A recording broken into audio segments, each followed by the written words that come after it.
I'm going to go ahead and kick it off and welcome everybody to Morning Fuel. We're hoping that these installments are enlightening. We've had some that were more tutorial. Some were just people they want to hear from, like Jim Inhofe, for example. We're very fortunate. We just completed a pretty exhaustive search for a new president for the Alliance. It was a very, like I said, it was a very exhaustive, quite a few qualified candidates, narrowed down to semifinals, quite a few. We had 4 finalists, and we absolutely lucked out and ended up with an outstanding candidate. And that's who we're going to talk to today. Welcome Brooke Simmons to the show. Well, thank you, Mr. Chairman. I really appreciate it, and hope you're reading me loud and clear. Give me a thumbs up if. Oh yeah, looks good. Great. Well, I want to say thank you very much for those kind words. It's really an honor for me to be considered for the position and selected for the position. I think most folks probably know that I'm from Ardmore, Oklahoma, a product of Oklahoma Public Schools, and have a great deal of affection for the predecessor organizations to the Alliance, and have worked diligently with many of the members of both organizations for a number of years. So it's sort of exciting for me to come back in a different role and in a service role and help folks kind of get where we want to go. All right. Brooke comes to us from a public affairs firm. He's got over 30 years of varied experience working directly for oil and gas companies in a government affairs role. He's been a lobbyist for the better part of 2 decades. He's going to be able to help us navigate through not only the legislative environment we're in, but our regulatory environment as well. Could not have been a better fit. I think we're going to start out, Brooke, with maybe just some overview comments from you regarding kind of one of the things that a lot of people talk about is like first 100 days type. Why don't you give us a little quick rundown of what you think that we're heading into? There's a lot of our folks are out there hurting from the current impact of not only the demand destruction from the COVID virus, but also from a little bit of price war that also dumped a bunch of extra supply on the market and really punished us there. So maybe some words of support for those folks too. Right. Well, I think that our members are suffering, and I think it's important to sort of recognize at the top here that this negative impact right now is going to affect companies, it's going to affect families and individuals in ways that we haven't seen in a generation. So the organization, the Alliance, is going to be pulling shoulder to shoulder with our membership as we move through this, and we will get through this. This is not the first crisis that we have faced, and it will not be the last crisis that we will face. So I have a bit of a vision about what I would like the organization to be. And I made a few notes this morning. When I think about it, I want the Alliance to be the most effective and influential state-based oil and gas association in the nation. And I want our members to carry what works in Oklahoma, like bees carrying pollen to the other state trades in which to which they belong, and to our federal trades as well.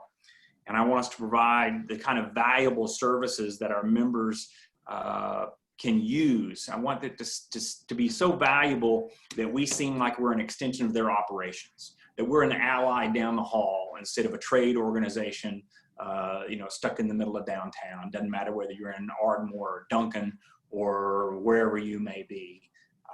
That's the kind of feeling that I want us to have. That's some of my vision. And you asked a little bit about my 100-day goals. I want to talk about that really in sort of two tranches without getting too specific. I think by June, remember, I've just been in the job now since May 1, so a lot of this information I'm receiving is in real time. But I think I'm going to have a pretty good handle on how our people and our programs are working. And we'll also have a better idea by June about our macro environment going through the summer.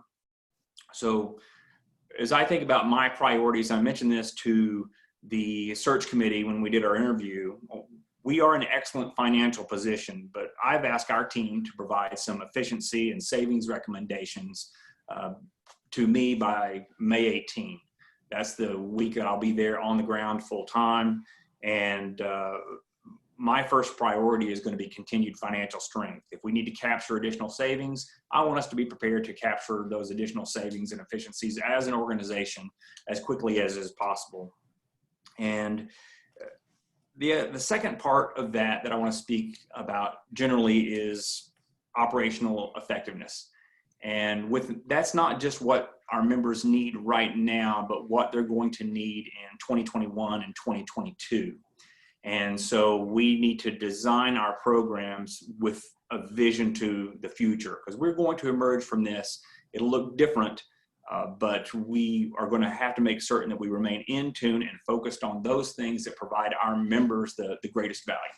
So that's generally if I think about my 100-day goals, I just break it up into those two tranches, and the rest of those things I need to work out with the executive committee. That's one thing to explain to our Alliance members and to non-Alliance members that may be watching this is when we, Brooke was actually on the committee along with me when we put OIPA and ACOGA together, and it was pretty thoughtfully done. And mostly the things that I think we emerged with was some strong leadership from both groups, but the concept of a executive committee kind of sharing the role of running the organization. There's no unilateral decisions. In the past, both those organizations at times had the chairman had a significant role in almost singular role at times. That I think is better served by a more consensus building executive committee, and so that makes the role of the president very, very important. And unfortunately, our alliances had to suffer with me trying to fill both roles for this interim time after we lost Chad Warmington to the state. Even though we didn't really lose him, he's an advocate for us over there, I can tell you. But I'm very pleased that with Brooke coming on, so we can continue the momentum we had built, even though he's coming into a pretty rigorous environment. Is, I guess, the best way to say it. We're getting a few questions, and probably going to just kind of answer questions, Brooke, because other people want to ask you a bunch of things. But this is a great question of how you compare educating legislators through lobbying efforts in DC versus 23rd and Lincoln here in Oklahoma City. Well, I think that legislators generally are a reflection of their constituents. And I think it has been my experience. I started out as a cub reporter at the Oklahoma Capitol in 1990. So I'm one of the few people who was around when House Bill 1017 was supposed to solve all of our educational issues. And so I've had a chance to see 1017, 1010, and this activity by legislators to try to address some of the challenges that we have in Oklahoma. Some legislators approach those challenges very thoughtfully. Some do not. Some approach those challenges with sort of a gut reaction based upon data that may or may not be correct. I think one of the challenges that legislators have, regardless of whether they're serving at the federal level or at the state level, is being able to filter through the information they're being provided to figure out what they can trust and to think about what's behind that information. I think that's harder for state legislators. I'm not saying that federal folks are necessarily making better decisions, because I don't think that they do in many times, but they have the horsepower in some ways to take the data that are provided, the information that's provided by even trusted allies, and say, well, hold on just a second, that's not quite right.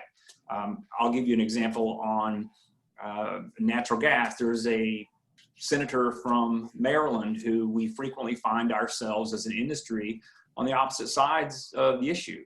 But I happen to know that this senator has been provided some information that was incorrect on natural gas, and he was able to tell the Sierra Club, hold on just a second, I don't necessarily agree with what you're saying on that.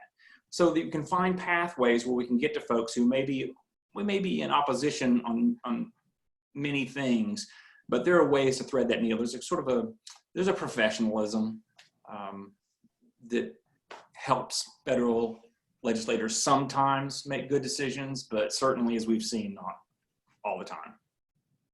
Well, we would concur that there's a significant amount of misinformation.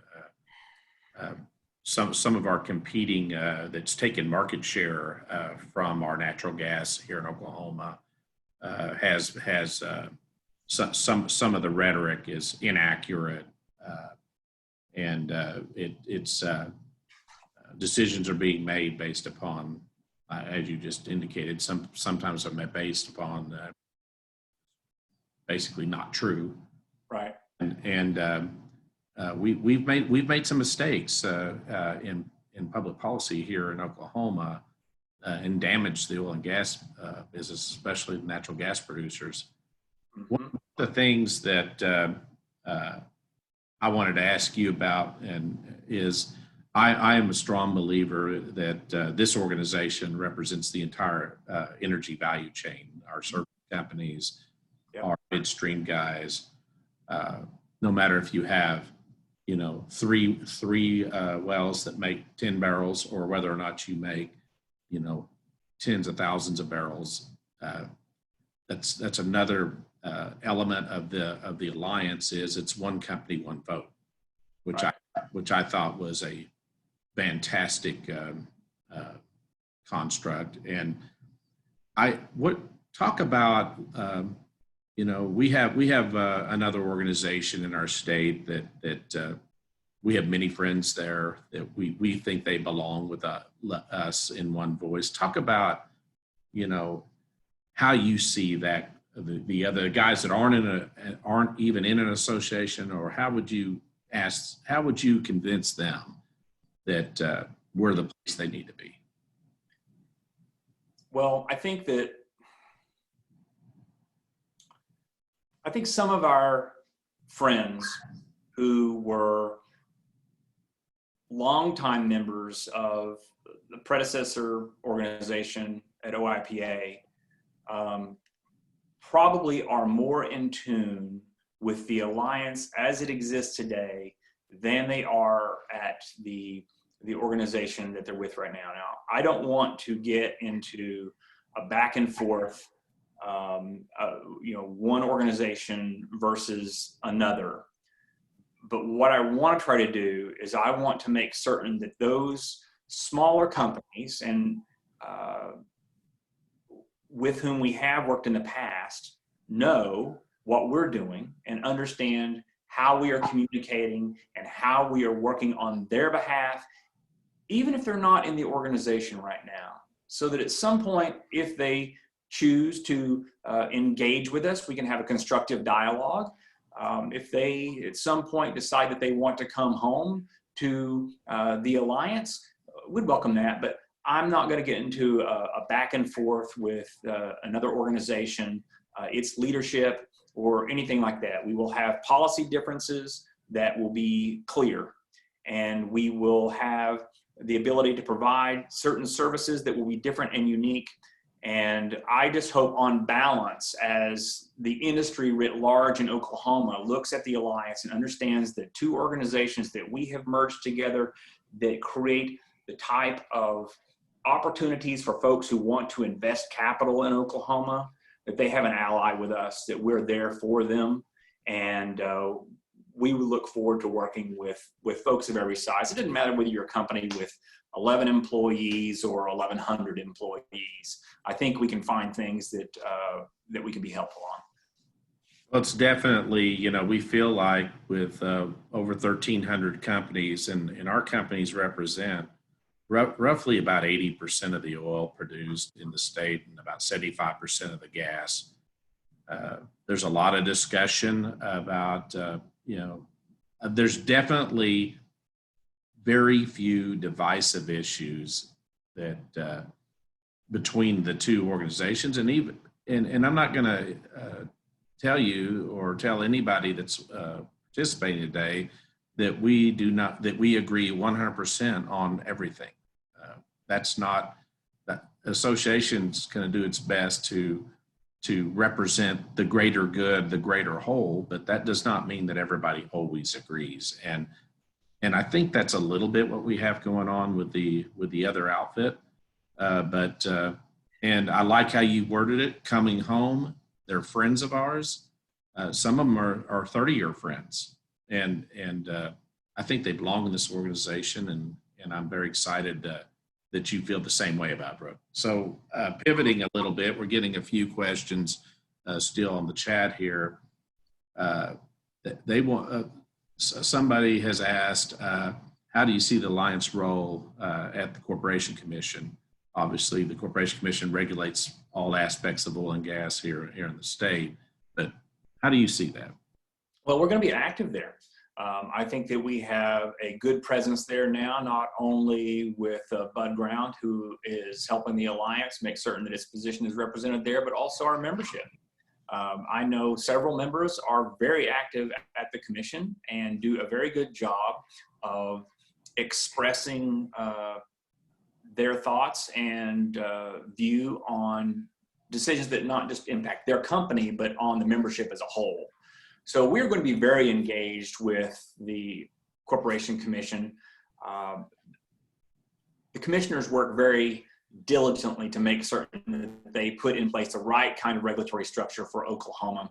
We're going to help them do that. And I think that we have a number of examples of how we collectively can work together with the commissioners, with the staff there at OCC to produce the right kind of regulations that really benefit all.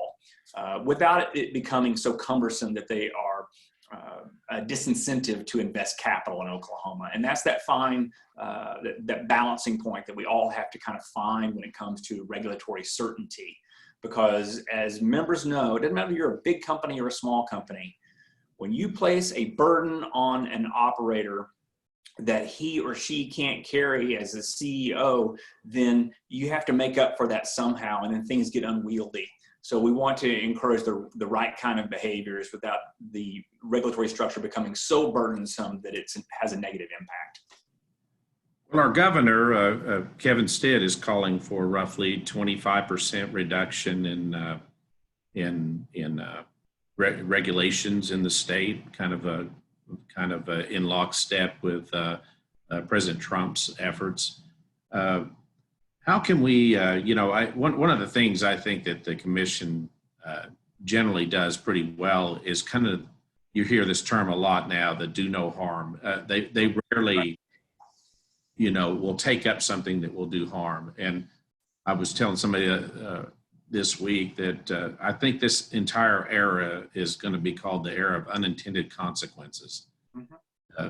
There's a lot of things that our people are doing in our state and our nation that have unintended consequences. So I think the measuring, how do you feel about, should their yardstick should be do no harm, and how does that play into what we do down at the commission? Well, I think that you're exactly right that the unintended consequences of policy decisions at every level sometimes are unknown, but frequently they can be predicted, right? And I think that as an organization, we can help the state come up with better regs and smarter regs. But meddling at the commission level to negatively impact one segment of our industry, I think is counterproductive across the board, and it has kind of a domino effect. So I think that from my perspective and in the members' perspective, I think we're going to be pretty hawk-eyed with regard to watching out for some of those things. That, I don't know if that answered your question or not, or addressed the chat question. That's kind of how I see it.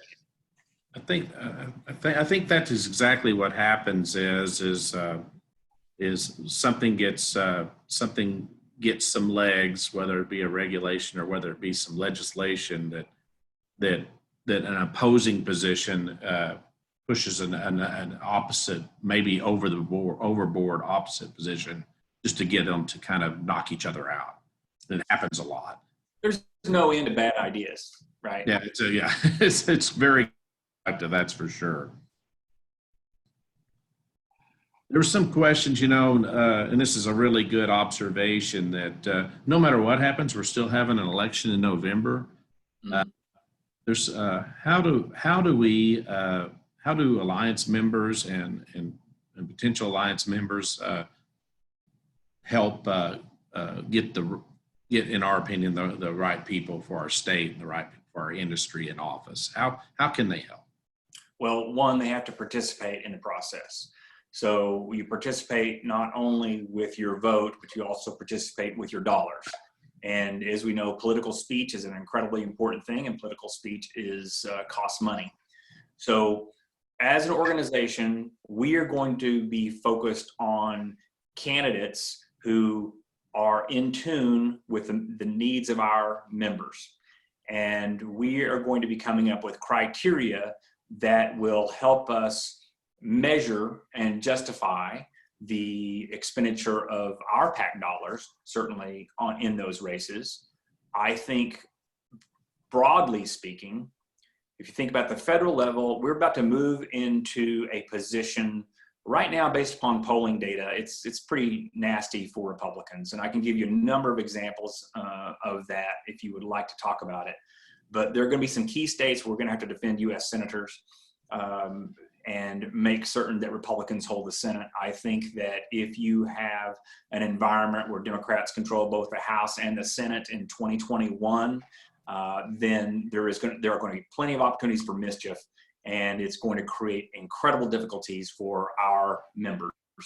So number one with a bullet goal is protecting the U.S. Senate, and that should be everybody's goal.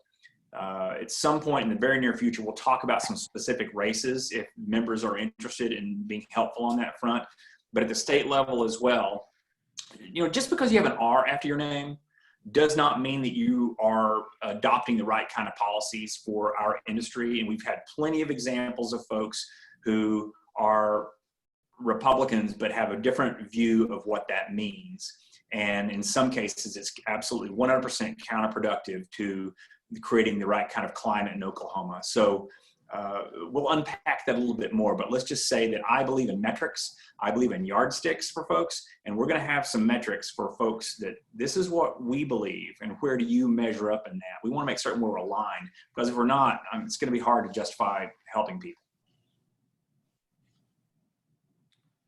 Yeah, that's a good answer, because whether it's a D or an R, sometimes some of the Ds are pretty good proponents for our industry, and some of the Rs are not as good as we'd hope they would be. I want to say one thing on that. I think that the National Democratic Party has absolutely betrayed its Democrat members from oil and gas states. And the party platform in 2016 was such a divergence from the way that we used to make decisions in a bipartisan fashion. To me, it was shameful. We have a handful of Democrats who can be helpful to us. And for those folks who can and want to be helpful to us, they will find an ally in us. But they are swimming against the tide within the party. And I worry that some of those colleagues are relegated to the sidelines way too frequently. So, but that is what it is. This is the choice that we have made as we become more politically polarized. Other than the product pricing, what's your greatest concern for the industry you know, as we navigate through these kind of choppy waters. Obviously, a product pricing improvement would fix some of our challenges, but not all of them. Yeah. You have a comment on some other concerns that you may have. I do. I think that my foremost concern for the industry is that we are not prepared at all for the demands that are going to be placed upon us by the millennial generation. I think that we are seeing that play out on the financial end. I think that we are seeing that play out across every really sector of business, but the extractive industries especially, because millennials don't have or don't feel that connection with where their stuff comes from, that they have a hard time really understanding that we are absolutely indispensable and they are with us every moment from the time they wake up to the time they go to bed and even overnight. It's just, you can't get away from the importance of oil and gas. I worry about that a lot. And I think about, as the millennials now are the largest segment of the US workforce and the largest generation in US history, that we as an industry are going to have to address some of their issues in a way that is responsible and is reflective of the right kind of approach as capitalists. They don't have a good experience with governance at every level. They don't have a good understanding of capitalism and the risks associated with it and the rewards. So they are susceptible to that climate fear mongering. They're susceptible to the socialistic argument that we've seen taken over the Democrat Party. So I really am concerned that as an industry, we have to adjust. And as an organization, we're going to have to provide our members, and I think especially some of our smaller members, the tools that they are going to need to address some of the concerns that the millennial generation is going to force on this sector. I definitely think that is the biggest concern. It's been my biggest concern, and I enjoy speaking to younger folks and telling them about the people of, you know, we pivoted at the OERB and some of our rhetoric. We've pivoted to more the people of Oklahoma's oil and natural gas industry, talking about it with. I'm concerned with the amount of people that we're going to lose, or they're never going to enter in our industry, just because of the constant negative rhetoric about the business. And we're not doing ourselves any favors either with, you know,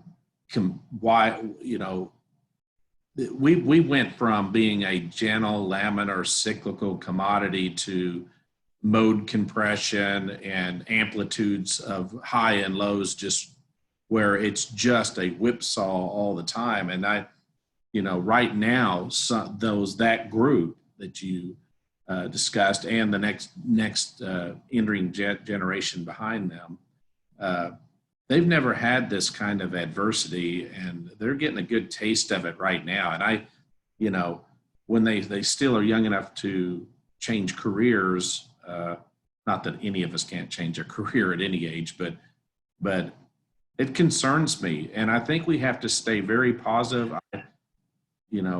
We try to put a positive message out there and continue, even in the face of what's going on right now. Our governor is out there doing everything he can to help us. I think awareness, like you said, where do things come from, but just general awareness of, a single industry is 1/3 of the GDP of the state. Uh-huh. It's huge, and I really don't see any. I see Oklahoma equivalent or congruent with oil and gas, and the fortunes of oil and gas are the fortunes of our state.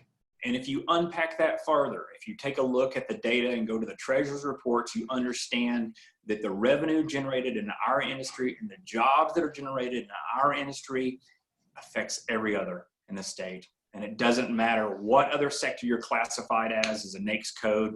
By God, all the revenue streams are tied to what we do. So we have to make certain as a state that we are, I think, honest about that and understand that we have to create the right kind of environment for responsible operators. So that's absolutely critical. Do you have any feelings about the current approach and anything that you would modify to tackle these PR challenges? Something that we could be doing even as members, as in the group, as the alliance. What could we be doing that we're not doing? What could we do better? That is a really big topic, and we didn't say this is going to be easy. No. And I think that a number of really smart people, smarter people than I am, have taken a look at this. I think that as we're getting a handle on, it's almost as if we walked into a foreign country and we've understood now that we don't even speak the same language, right? And so now we're trying to figure out how we communicate in an effective way. And in some cases, it's, those little pictures you say, no, I want food here. I want this. We're trying to figure out the way to communicate in a way that we've never done before. And we keep trying, and we've done it ineffectively. I think that we're getting better at it. I don't certainly have all of the answers to that. I think I have some ideas on it, but that's a longer conversation, and it's going to require smart people, much smarter than I am, to kind of wrestle with that. I'm glad that we have you working on comms. I'm glad we have some smart people on the communications committees, and I think that we can do a better job. I'm hopeful that being able to have a toe at the Alliance and a toe in at OERB helping folks, I can provide at least my 2 cents, and some of that'll be hopefully positive and helpful. We have a huge amount of talent in our ranks on all kinds of fronts. And this is the leading technology business. This is not an antiquated business. This is cutting edge technology that we need.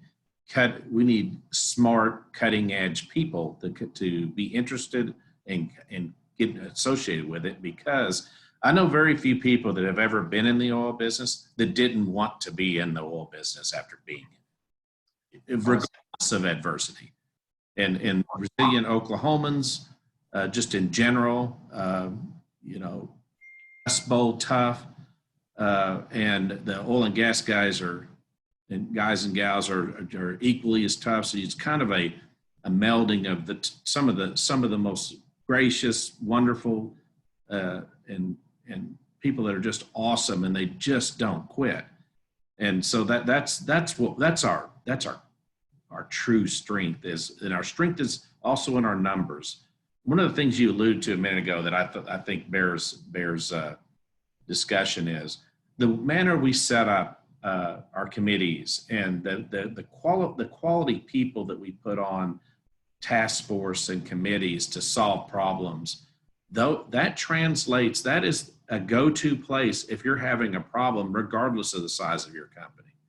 We've put together insurance programs and other things that we have strength in our numbers to help cut costs, like we all have to look at. We should always be looking to cut costs. So it's a haven. It's a safe haven for our oil and gas folks, and we certainly want to kind of parade out, or however you want to say it, such a great addition to our ranks here with Brooke, and I'm very excited about what we're going to continue to be able to do for our constituents. And I tell you what, I've talked too much, Brooke. I want you to have the closing argument here, and we'll kind of wrap it up. Well, let me close with a little bit of optimism. It's kind of on the lines of what we've been talking about. We've already talked about how tough Oklahomans are and how tough we are as an industry. And I'm telling you that the men and women who work in the oil and gas industry, most are as tough as nails. And they go to work very early and they stay very late. And they are some of the brightest minds in the state. So some of the people, young geologists, young engineers, who will face challenges in this environment. I mean, over just the rig count today is 15 in Oklahoma, right? And it was 135 2 years ago.